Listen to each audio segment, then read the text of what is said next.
I'm Marika Klaywitter. I'm a professor of public policy and governance at the Evans School of Public Affairs of the University of Washington. An area of personal interest for me, but also for our podcast, is the way that so-called social issues, and I use that to mean, everything ranging from sexual violence to reproductive health to LGBTQ issues, to systemic racism and immigration, are often separated from the thing that we consider to be the economy. Like, people tend to silo off the economy as banking laws and maybe wages. And I feel like you have really written a lot about, and in your work as a professor, you talk a lot about the intersection of those two, or sort of how inseparable they are. Can you speak to that a little bit? Yes. What I would say is that economy is a social institution. So much of our culture and our relationships and our institutions like families and communities are just embedded in the economy, and the economy is embedded in those institutions. And of course, now the economy goes far beyond any given geographic community and is global in all kinds of ways that have created new issues and problems and opportunities in our smaller communities and families. But they're so interrelated that I think you can't easily divide them. In my research, I look at a lot of labor market policies. For example, labor market discrimination based on sexual orientation, or kind of the wage levels of people and how those are set. And both of those are social and psychological processes that are about people relating to each other in different ways, depending on their cultural norms and our social norms.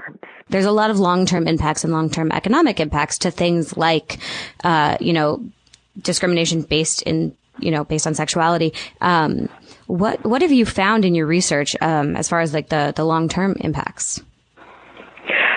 Well, for most of the stuff on my sexual orientation research, we can't look at very long-term impacts because the data have been just recently collected.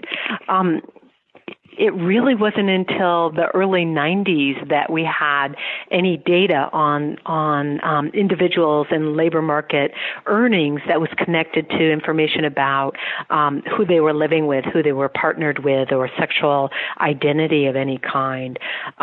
So we haven't been able to track that very easily. There's some research coming out now that is allowing us to understand kind of educational patterns by sexual orientation or by gender identity and how those are mapping into later life outcomes. But that's still pretty new to be able to even look at those issues. So even the availability of data is really important. But let me give you a different example that came up in my class just last week, and that class is about asset building for low-income families.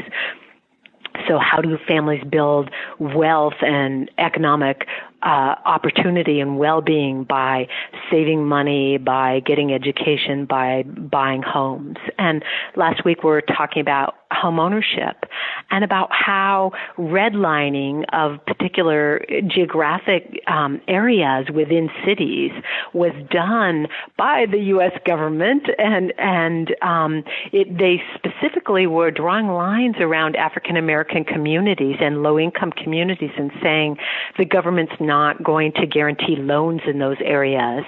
And also real estate agents were not allowed to show people areas that were outside of their racial makeup. And so these forces together meant that a lot of African Americans and other racial minorities in the U.S.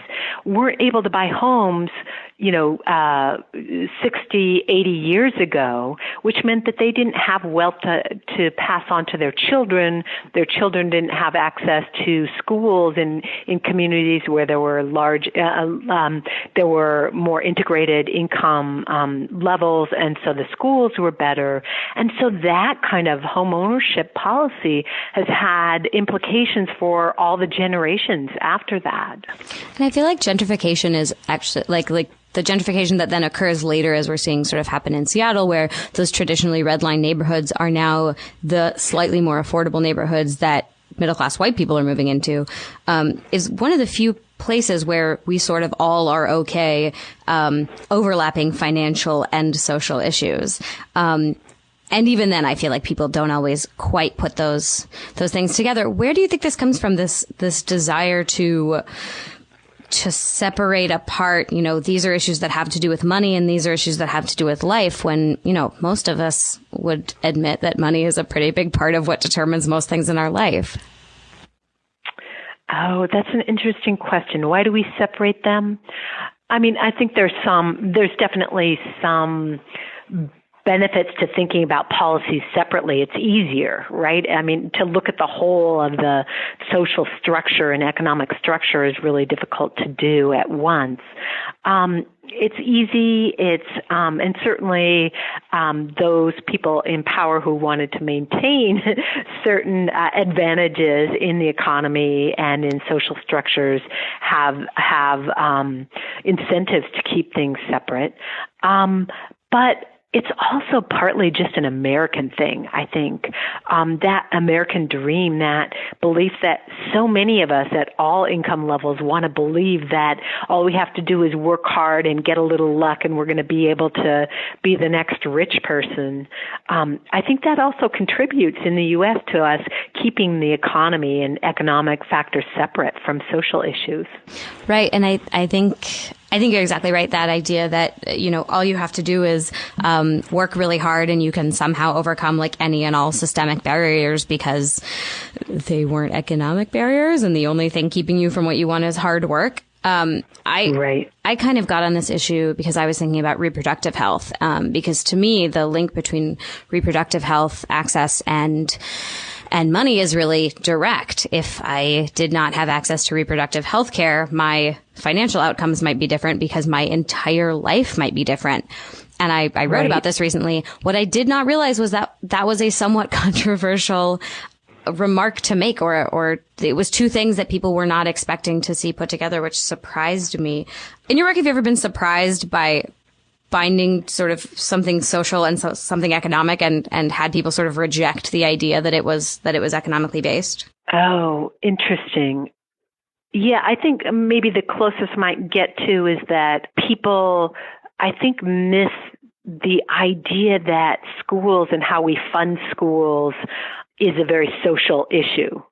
That we, in the U.S., we have this very localized funding of schools, which of course means that poor communities create poorer schools. So it's not just where you live isn't just a social thing. It's a very economic issue, and that again perpetuates the wealth and access to human capital that allows people to get ahead later. So that reminds me of obviously a large funding issue we're dealing with right now in Washington, which is education. You are a professor at the UW, and you've studied a lot of sort of Washington economics. So I'm going to ask you two questions. What is something that Washington does great that like other states would be well suited to model after, and where is Washington doing poorly in our thinking around economics and social issues? So one thing that I absolutely love about our state is the ability of some people to really use evidence-based policymaking. And there's certainly some limits to that. But the state has funded the Washington State Institute for Public Policy for many, many years. And they do their best to collect evidence about what programs and policies have worked in Washington and other places and try and create a benefit cost analysis of all kinds of social and economic policies. Do you have an example? Things like, oh yeah, yes, the home nurse visiting for at-risk parents who we might expect would be having difficulty in providing great parenting to their newborn infant, is a program that we see has huge benefits for both the kids, and actually here's an interesting, funny finding that surprised me. it has a lot of benefits for the parents, like in their employment outcomes and their economic outcomes.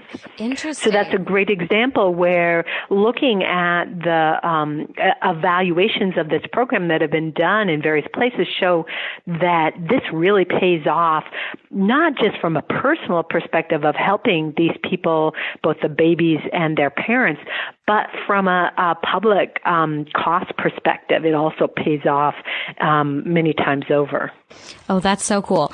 Yeah, I love that idea of instead of, a lot of like welfare to work programs and other social programs that don't actually have very good outcomes. A lot of states keep trying them with their block grants. And if we have found something that works that's sort of unrelated, or not unrelated, but would seem unrelated, and then it does work, like, why would we not roll with that? That seems like such a good answer.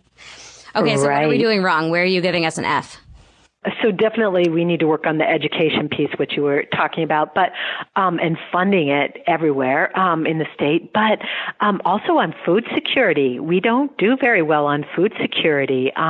We have a lot of hungry people in the state, and it just feels like really we can't. That just seems like a problem that we really need to work on, and whether that's through kind of serving food at schools better, making sure, of course, the lunch shaming piece is a piece that we need to work on, making sure that all kids have access to good food at school and over the summer. And then more generally, adults need food too, and making sure that everyone has access to food through food banks or other distribution places, and including food stamps or SNAP benefits. And food insecurity early on in life has like really apparent long-term economic impacts because of the stress and like the development on young brains too. Like it's a cost-saving measure in the long run to ensure that kids have proper nutrition.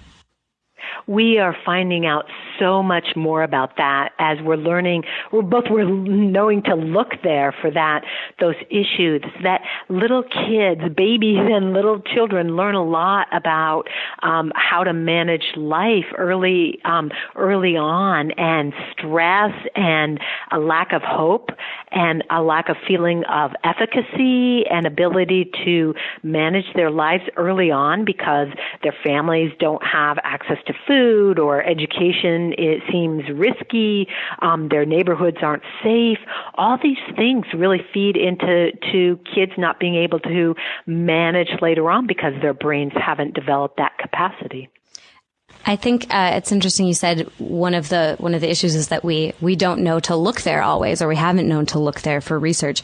And I think that speaks to this larger issue that we've never thought to look at what food insecurity does to a childhood brain, and then what it means for their overall earning, and what it means for their dependence on social services later on in life, because one of those things is social and one of them is economic.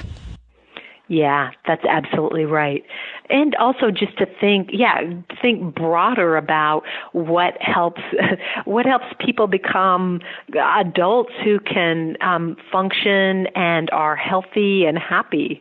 I mean, if that's your goal, mapping back from that, it's clear to see that having a childhood that was safe and secure in all kinds of ways, having a home, having food, having a good school that can support families, and having a community where people feel like they belong and that they are accepted and that there are resources if they need them. All those things feed into both parents and kids and everyone else feeling secure in a way that's going to promote them giving back to the community.